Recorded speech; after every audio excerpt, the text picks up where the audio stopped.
Ayun, magandang umaga po. Ayan, kung makikita nyo, napakaganda ng daloy ng trapiko. Lahat ay sumusunod sa tamang distansya at tamang pagkanan at pagkaliwa. Dahil ito ay circle dito sa Quezon City.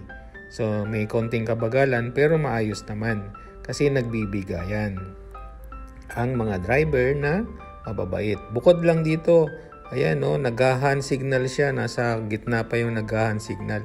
Paano mo mapansin? Kasi kakanan siya, wala siyang signal light. Ayan kinain niya na lahat. Kinat niya na yung mga sasakyan para lang siya makapunta sa kanan. Hindi ba dapat nag-prepare na siya ng maaga ng lane para pagkanan niya? Ay hindi naman ganun. So, hari ng kalsada. Yun. Mamang driver, wag mo nang ulitin yun. Salamat po. Ito naman, kung mapapansin nyo, itong bus na sinusundan ko ay naka-hazard light. So ano yan? Emergency? Saan siya pupunta? Sa kaliwa o sa kanan?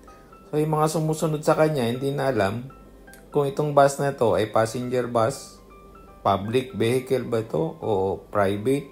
Kasi naka-emergency siya o naka-hazard light. So, hindi alam ng motor kung kakaliwa o kakanan din siya. So, ayan. Hindi natin alam kung saan pupunta yung bus. Ayan. Ito pa po rin naman. Kung mapapansin nyo, itong taxi sa aking harapan, ayan, naka-signal light siya. Tama yung ginawa nitong mamang driver.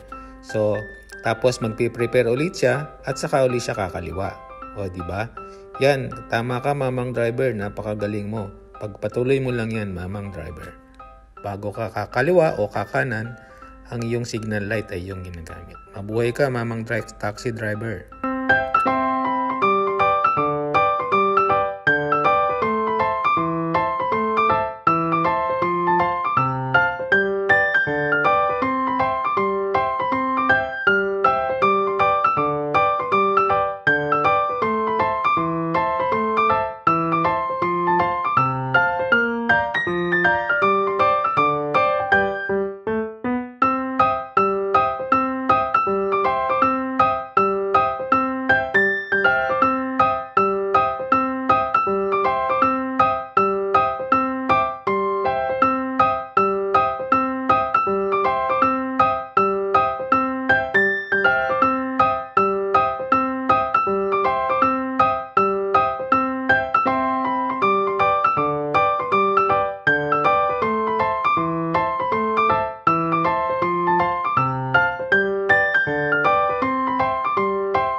Ito, meron na namang isa. So, papasok siya. Hindi naman natin alam na papasok siya kasi wala siyang signal light. So, dahil tayo ay defensive driver, pagbibigyan natin siya. Pero sana sa susunod, mamang driver, gagamit ka na ng iyong signal light. Salamat po.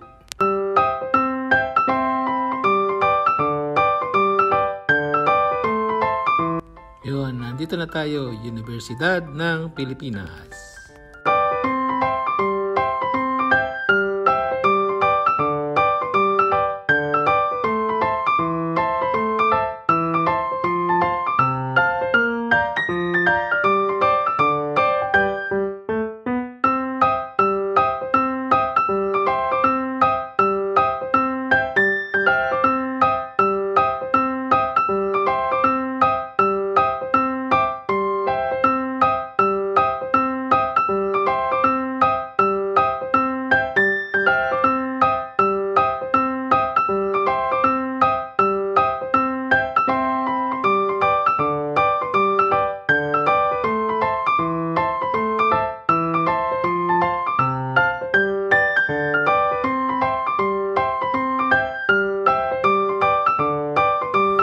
Yun, mayroon na namang isa.